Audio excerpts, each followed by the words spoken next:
Welcome to the Ideal Investor Show. Join us on the journey to financial success. Let's go. Hello and welcome to another episode of the Ideal Investor Show. And today's episode has the title Legacy Planning with Care.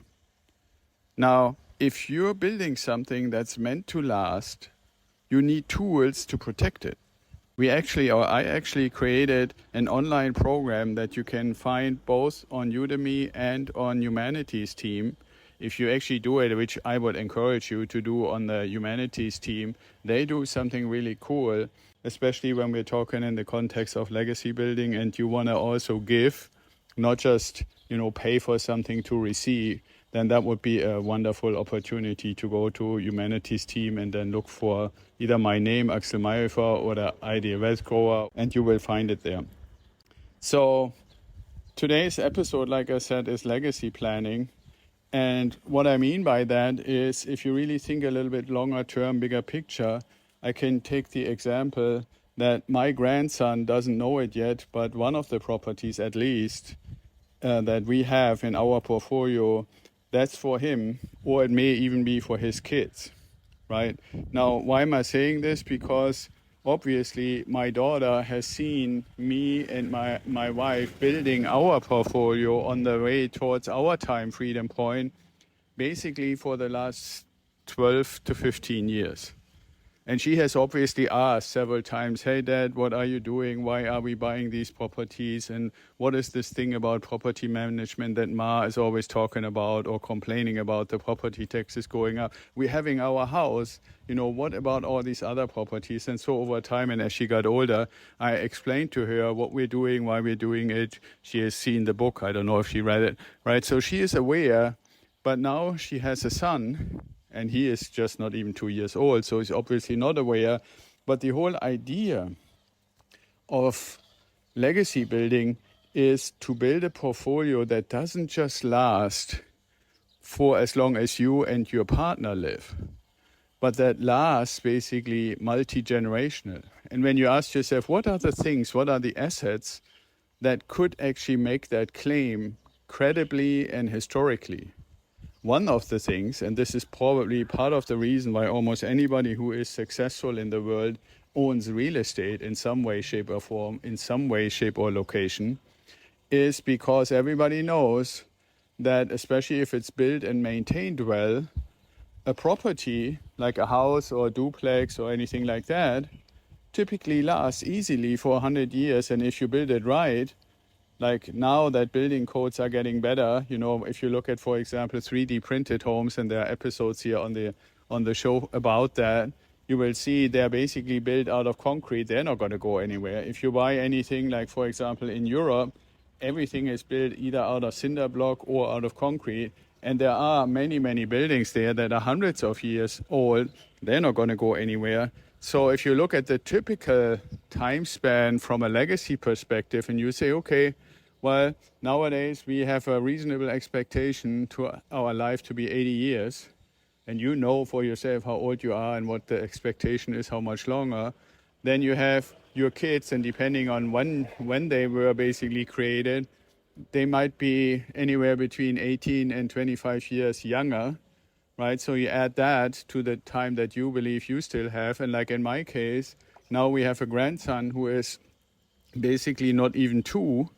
So he has 78 more years to go into the future on average. And maybe by the time he gets older, most of the things that people die from today will maybe not even kill you anymore.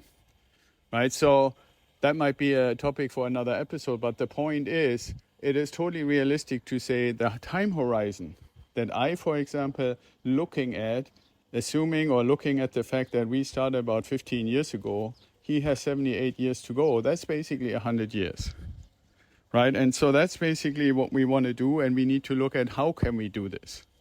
And this explains to some extent why I suggest the portfolio breakdown that I've oftentimes talked about and written about and suggested, and that starts with 65% of the assets to be real estate.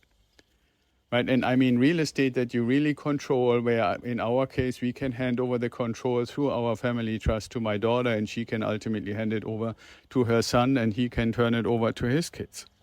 Then we have 10% in gold and silver. You can have it in coins or bars, but you want to have it physically.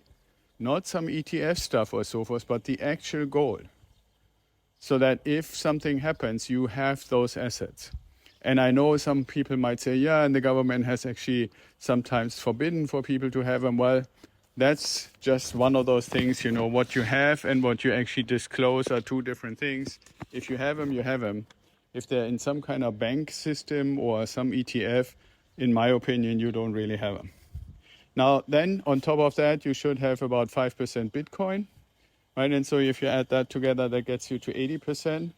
And then you have the remaining 10%. I always recommend to have some stocks, not because stocks are 100 or 200 year investment, but because you can really invest in something that you believe in. And if it's the right thing, if it's something modern, if it's something developing, you can get a really great return on that. My example that I've given many times is Palantir, right? It's a company that I discovered through the help of Tom Nash. And his explanation was that is the future king of the AI software world. And nobody wanted to acknowledge it. And I read everything I could find and listened to everything that Tom was saying, and it all made sense to me. And the stock was trading at the time between $7 and $10 and had been previously at more than $40. So it really crashed. And I really thought, okay, that's a story. I believe in Tom. I believe into the story. I believe in the future of AI. And I bought the stock for on average about $9. And today, this is only 3 years later, the stock is trading at 120, sometimes more, sometimes less, but in that area. Right? Can you do this with real estate? Can you do this with gold? No. Will it always happen when you buy stock? No. With Bitcoin, sometimes it can happen, but only if you time it perfectly. Will I ever sell, or at least in the foreseeable future, those Palantir shares? No. Because even at $120 right now, they are still cheap and very early. I believe strongly at, the way it's calculated, that they have every opportunity to become a $1,000 stock, right? So that's something that you would keep like real estate. But so if you say, okay, 65% real estate, 10% gold and silver bars or coins, 10% in stocks, and 10% in cash, because you need to have a little bit of an ability to make payments, and then you have the remaining 5% for Bitcoin. And I mean Bitcoin and not crypto.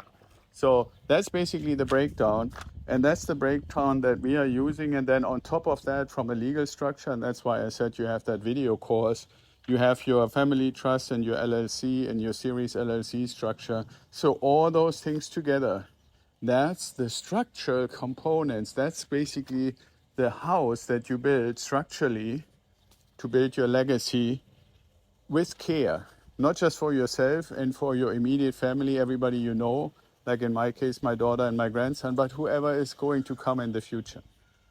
And part of the goal with that is that having all these kind of really long-term stable assets that have a long history of always, in a way, performing. A house is a house is a house, provides shelter. That has never changed. That's been 10,000 years ago when people were in caves and called that their house. That was true in the pyramids and in the castles, and it's true for whatever we call a house today, and it will be in the future. And the same is in a way true with gold. They put it in different forms, but it's always been around and has always been value. So those are the thoughts that come with legacy planning. And I know this is a lot of information, and that's why we're here for you.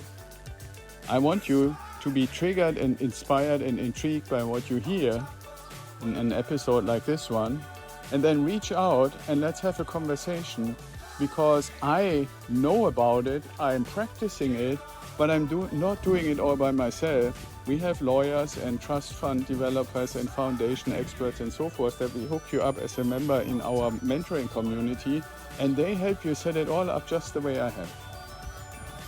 So that's it for today. Be well and stay safe, and I'll talk to you tomorrow.